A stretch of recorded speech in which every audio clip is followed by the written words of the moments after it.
Bonjour à toutes et à tous et bienvenue dans la Minute Cyber, votre rendez-vous quotidien pour décrypter les mystères du monde numérique. Aujourd'hui, on va plonger dans les entrailles d'une des menaces les plus redoutables du web, le ransomware.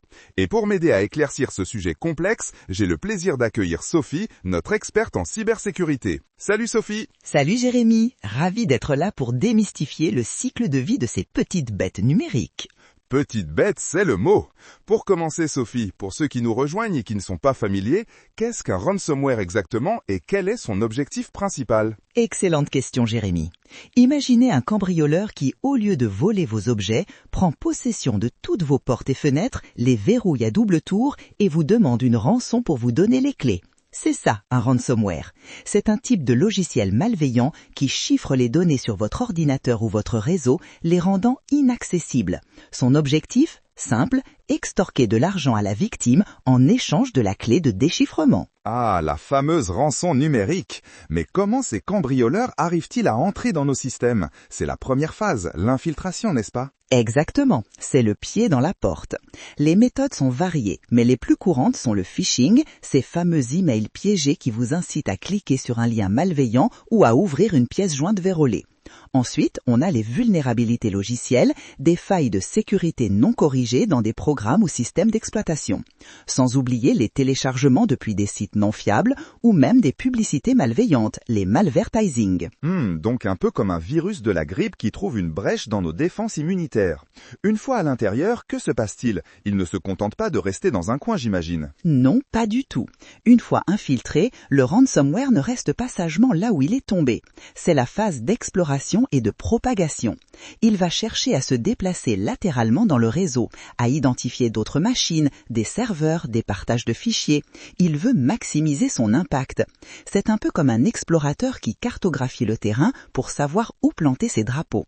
Il peut exploiter des faiblesses d'authentification, des configurations réseau laxistes ou même des outils d'administration légitimes pour se propager. Impressionnant et terrifiant à la fois. Après cette exploration, il passe à l'acte, n'est-ce pas? Précisément, c'est là que vos données deviennent illisibles. Le ransomware utilise des algorithmes de chiffrement robustes, souvent de type AES ou RSA, pour verrouiller vos fichiers. Il renomme généralement les fichiers avec une nouvelle extension et crée un fichier README ou une fenêtre contextuelle pour vous informer de ce qui s'est passé et surtout de la manière de récupérer vos données. Vos photos de vacances, vos documents de travail, tout devient une suite de caractères incompréhensibles. Donc, une fois chiffré, le mal est fait. Et c'est là qu'intervient la demande de rançon, la fameuse phase 4. Exactement. Le rançongiciel affiche alors un message de rançon clair et net. Il indique le montant à payer, souvent en crypto-monnaie comme le Bitcoin pour des raisons d'anonymat.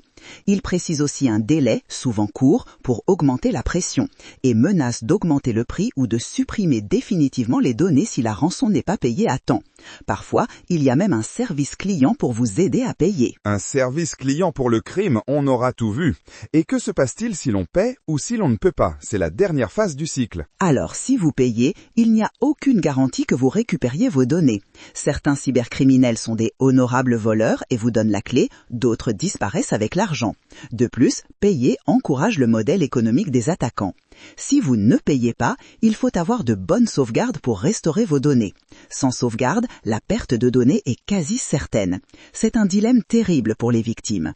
C'est un véritable piège à double tranchant. Sophie, pour conclure, quelles sont les grandes leçons à retenir de ce cycle de vie du ransomware? La leçon clé est la prévention et la détection précoce.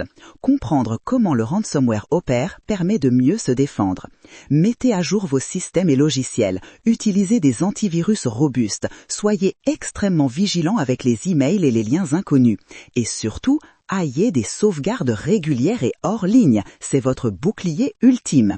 Et formez vos équipes. La sensibilisation est primordiale. Des conseils en or, Sophie. Un grand merci pour toutes ces explications claires et concises. Le message est passé, la prévention est la meilleure des défenses. Merci encore, Sophie. Avec plaisir, Jérémy. Restez vigilants. Voilà, c'est tout pour cette Minute Cyber sur le cycle de vie du ransomware. J'espère que cette émission vous aura aidé à mieux comprendre cette menace et à renforcer vos défenses numériques. N'oubliez pas, la cybersécurité est l'affaire de tous. Restez connectés, restez protégés et on se retrouve demain pour un nouveau décryptage. Ciao!